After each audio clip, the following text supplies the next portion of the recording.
Come back here to Kathy. I think most, if not everyone here, will agree with the notion that we need not be involved in regime change wars. Does that position make you an isolationist? Great question. Nationalism? No. Let me tell you why. It's kind of a sad state, and I hear this a lot in Washington too, that this is the conclusion that's drawn from the message that I'm bringing. But it reveals something much deeper that I find to be disturbing, especially from the foreign policy establishment, which is that if we are not bombing countries, if we are not toppling regimes, if we are not acting as the world's police, if we are not choking their economies with crippling sanctions, then obviously there's no other way to relate with countries in the world, right? Because that's really what that means. But nothing could be further from the truth. We look at the values that we stand on in this country, the freedoms that we cherish. We have a great opportunity not to be the country that bombs every other country that disagrees with us, not to be the country that goes and topples which dictators we don't like and leaves the other ones in place that we do, but instead to be that leader in the country that is a force for good, that is a force for peace, that is a force for brokering new relationships that are based on cooperation rather than conflict, that is a force for reducing the nuclear weapons that we have in the world that are pushing us closer and closer to the brink of nuclear disaster. This is the kind of foreign policy that I'll lead with, the kind of foreign policy that will strengthen relationships with other countries, that gives us the opportunity to work out tough issues and differences that we have diplomatically and peacefully without immediately resorting to war, and that creates that opportunity for us to work together to address things like climate change. We will not have that space if you continue down the path that we are on, where the world sees the United States as the bully with the stick and the biggest bombs in the world. You really think that's how you can make progress with someone? You think about it in our own lives, right? Nobody wants to hang out with you. Nobody wants to talk to you. Nobody wants to make a deal with you if you're just standing there, not with a stick, but with a nuclear bomb, or many of them. Come on. What we're really talking about is people. People. And for those of us who've had the chance to travel and to be in different parts of the world, both, for me in the military as well as a civilian, you get to know, hey, their concerns are not so different from ours. You've got families just like ours who really just want to live free and peacefully and safely, have a future for their kids. So what I'm advocating for is exactly the opposite of being an isolationist. It is to engage constructively and productively and positively and cooperatively with other countries in the world. That'll strengthen us, and that'll strengthen the world.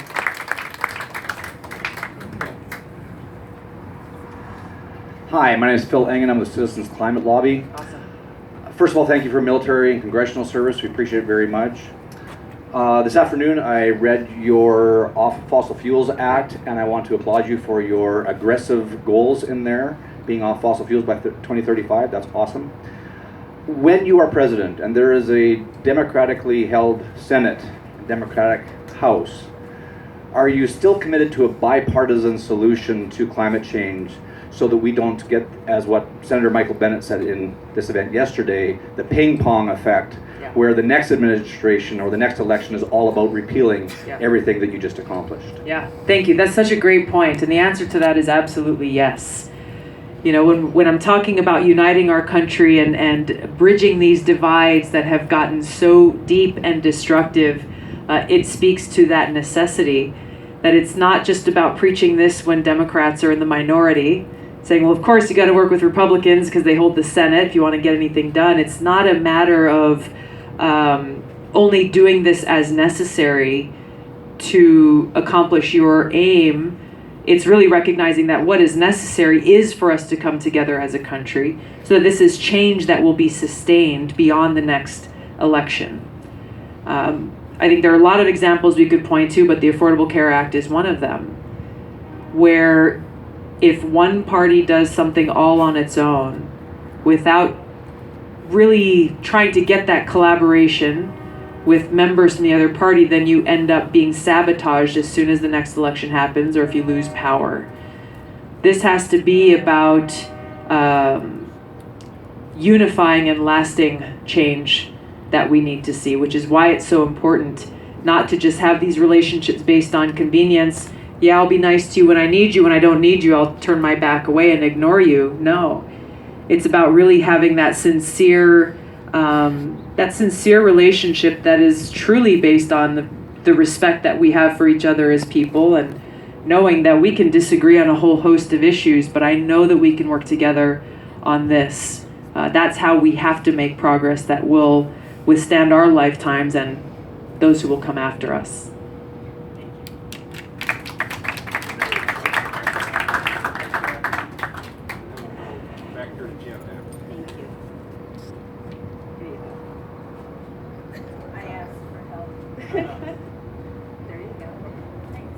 Hi, Tulsi. Saw you this afternoon. Yes, nice to see you again. Thank you for your service. Thank you.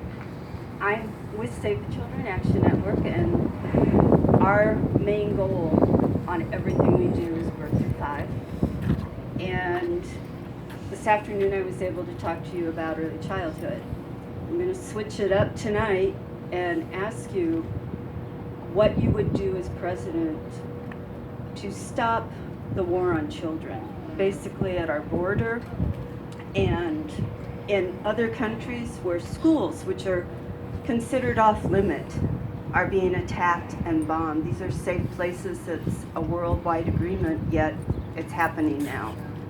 What steps would you take to eliminate that? This is heartbreaking every day that we see not only what is happening in other countries or other parts of the world to children, but what's happening right here on our borders. We as Americans cannot allow this to stand, where children are being separated from their parents and being held in these squalid conditions. It's hard to describe, but the pictures say more than words ever could. This has to end. If I'm president right now, the first thing that I'm doing is ending this policy, making sure that these kids are reunited with their parents, making sure that these overcrowded, fenced-in cages are done away with.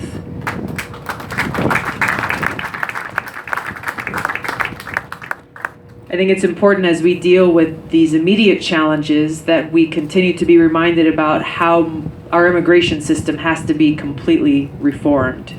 This is another one of those issues that requires bipartisanship. We will never be able to see these changes implemented, these reforms fixed that really, again, this is an issue that impacts all of us. It impacts our economy, impacts our agriculture industry. It impacts our border. It impacts our families, our friends.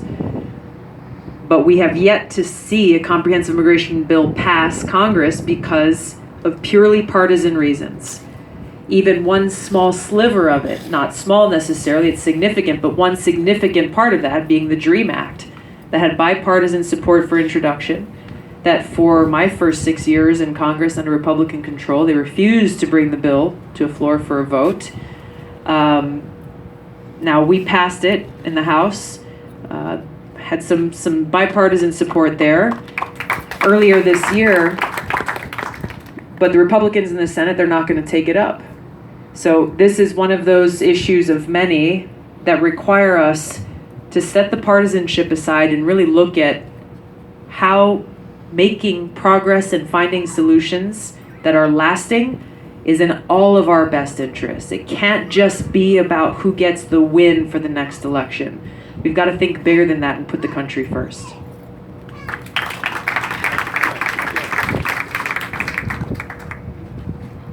Hi, it's an honor to talk to you. So the U.S. is spending around $1 trillion to modernize our nuclear weapons. We've withdrawn from the INF. There's transfer of technology apparently to Saudi Arabia. What would you do about nuclear proliferation? Thank you. This is another one that hits close to home as I don't know if you can raise your hands. How many of you saw in the news what happened to us in Hawaii last year when we got that text alert on our phones early one Saturday morning? Was she really? Wow. Rob said his sister was in Hawaii when that happened. And I don't exactly, it was terrifying. It was absolutely terrifying getting that message saying incoming missile inbound to Hawaii, seek immediate shelter, this is not a drill. And so that's what people started to do. Immediately thought, oh my God, we have just minutes to live. Where do we go? Where are the kids? Where's mom and dad? Where is everybody at? Where do we go? Where do we find shelter?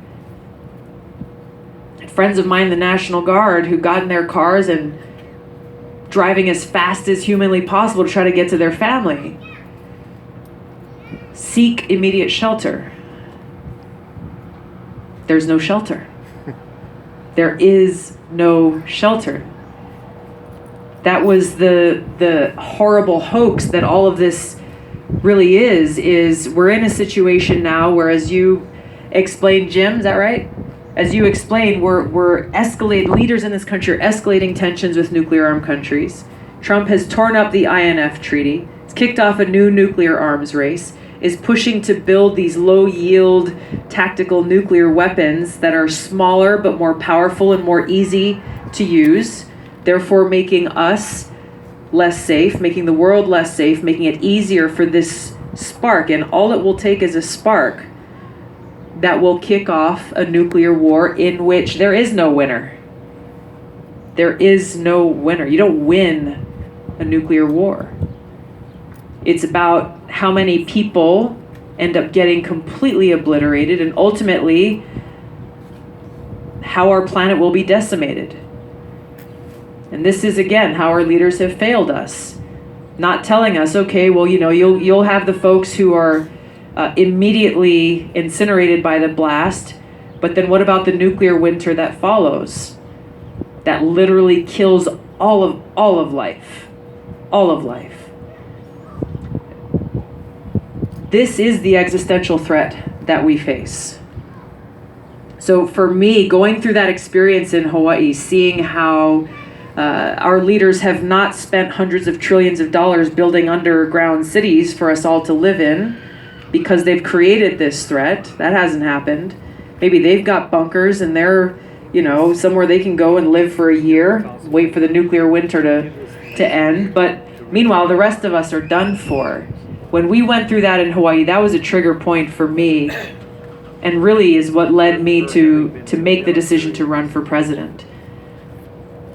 Because I know that it requires a leader who's leading with courage and building the kind of foreign policy I'm talking about that will enable us to de-escalate these tensions and have the kinds of meetings and conversations and negotiations that JFK had with Khrushchev, that Reagan had with Gorbachev, recognizing that, hey, it is in our mutual interest as countries and leaders in this planet to reduce the numbers of nuclear weapons, to work towards non-proliferation, to bring more countries into the fold. Yes, the INF treaty needed to be strengthened. Let's work on strengthening it. Don't throw it up and throw it in the trash can. Strengthen it. Fix the issues with Russia. Try to bring China into it. Make this something that's bigger and better for everybody, rather than something that is immediately making us less safe. This is an urgent issue. This is a serious priority and is central to this issue of the cost of war that we're talking about and our very future. Oh, yes. Rob's saying the Iran nuclear deal is directly tied to this in, Trump's faulty decision at best to tear up the Iran nuclear deal and now put us in a position where he and his chicken hawk cabinet like John Bolton and Mike Pompeo and others have created a situation where we are on the brink of war with Iran. And again, as we're talking about people who are making these decisions for their own selfish political interests or whatever it is, without considering the cost and the impact and who pays the price, and the fact that we know for sure that if we go to war with Iran, it will be far more costly and devastating than anything we saw in the Iraq War. Iraq war will be a cakewalk compared to what we would see if we go to war with Iran, because it wouldn't just be contained in Iran. It would turn into a regional war involving all these other countries in the region, costing us countless more American lives, taking the lives of so many more people in the region, exacerbating an already terrible refugee crisis in the Middle East. What to speak of how much more money would be coming out of our pockets. This is why it's so important for us, Trump, now, we don't have time to waste, to swallow his pride, get back into the Iran nuclear deal, get Iran back into the nuclear deal, get back into this global consensus that we have, and work towards peace. Find a diplomatic way to resolve the differences that we have with Iran. We can and we must do that without having war and crippling economic sanctions be our first choice, which is what he's done.